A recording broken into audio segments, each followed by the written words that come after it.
Namaste and welcome to Global GupShup, your one-stop destination to all news e-commerce exports. In today's headlines, we are going to reflect on the electronics exports that has led to a significant rise in India's merchandise export, registering a 16.9% year-on-year exports in June.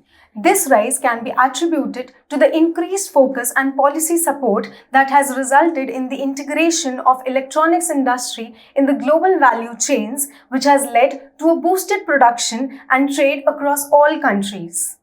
To top this up, the projections of electronics export is expected to hit $61 billion by 2030 as compared to $28 billion in 2023.